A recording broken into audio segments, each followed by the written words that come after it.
ফুলবাড়ী জামে মসজিদ থেকে 1.5 লক্ষ টাকার চুরি, পুলিশের জালে ধরা পড়ল অভিযুক্ত যুবক। থানায় ভিড় 300-400 লোকের। মালদা জেলার হরিশ্চন্দ্রপুর 1 নম্বর ব্লকের ইসলামপুর গ্রামের ফুলবাড়ী জামে মসজিদে ঘটে গেল চাঞ্চল্যকর চুরির ঘটনা। রবিবার সকালে মসজিদের দান বাক্স থেকে চুরি হয় প্রায় 1.5 লক্ষ টাকা। তবে পুলিশের দ্রুত তৎপরতায় গ্রেপ্তার করা হয়েছে অভিযুক্ত যুবককে। ঘটনাটি নিয়ে তীব্র উত্তেজনা ছড়ালেও পুলিশের সফল তদন্তে এলাকায় ফের স্বস্তির বাতাবরণ। পুলিশ সূত্রে খবর, গ্রেপ্তার হওয়া যুবকের নাম জহর হক, বাড়ি চাচল থানার অন্তর্গত ধানগড়া গ্রাম পঞ্চায়েতের রণঘাট গ্রামে। রবিবার সকাল প্রায় 11টা নাগাদ নামাজের সময় সুযোগ বুঝে দান বাক্স ভেঙে বিপুল পরিমাণ টাকা নিয়ে পালিয়ে যায় সে। চুরি ঘটার সঙ্গে সঙ্গেই এলাকাবাসীর মধ্যে তীব্র ক্ষোভ ও উত্তেজনা ছড়িয়ে পড়ে। খবর পেয়ে ঘটনাস্থলে দ্রুত পৌঁছায় হরিশ্চন্দ্রপুর থানার পুলিশ। হরিশ্চন্দ্রপুর থানার সাব ইন্সপেক্টর জাকির হোসেনের নেতৃত্বে একটি বিশেষ তদন্তকারী দল গঠন করা হয়। আধুনিক প্রযুক্তির সহায়তায় স্থানীয় সূত্রের মাধ্যমে অভিযুক্তের অবস্থান চিহ্নিত করা হয়। অবশেষে হরিশ্চন্দ্রপুর থানার রঙ্গাইপুর এলাকা থেকে অভিযুক্ত জহর হককে গ্রেপ্তার করতে সফল হয় পুলিশ। ধৃতের কাছ থেকে উদ্ধার হয়েছে চুরি যাওয়া টাকার একটি বড় অংশ।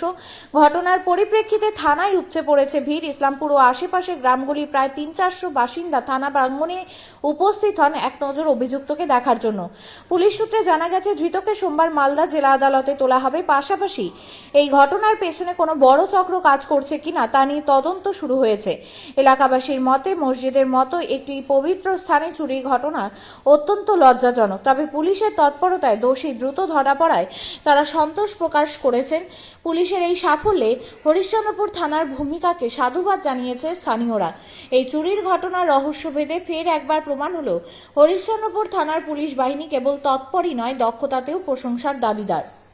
আমাদের মহেন্দ্রপুর ফুলবাড়ী জামে মসজিদের তালা ভেঙে সোনাগলের একজন চোর ওই মৌলভী সাহেব যেই ঘরটাতে থাকতো মাদ্রাসায়, সেই ঘরটার তালা ভেঙে এবং আলমারির তালা ভেঙে প্রায় 1,00,000-1.5 টাকা চুরি করে নিয়ে পালিয়ে গেছিল।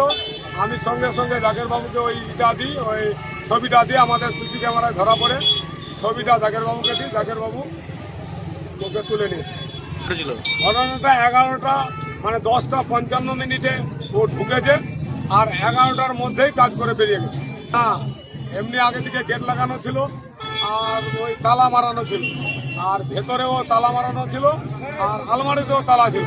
ওই কি দিয়ে কাটছিল দেখা যাচ্ছে, কাটছেও সরষিতে বা দিয়ে ওই প্লাস দিয়ে বা কাটার দিয়ে কাটছিল, কেটে ঢুকেছে। এখন তো প্রশাসন যা করবে তাই করতে হবে। আমাদের টাকাটা রিকভারি হলেই হলো। সোনা চানি আছে, যা আছে। অনেকটাই এলাকাবাসী আতঙ্কিত আছে যে এই ঘটনা একটা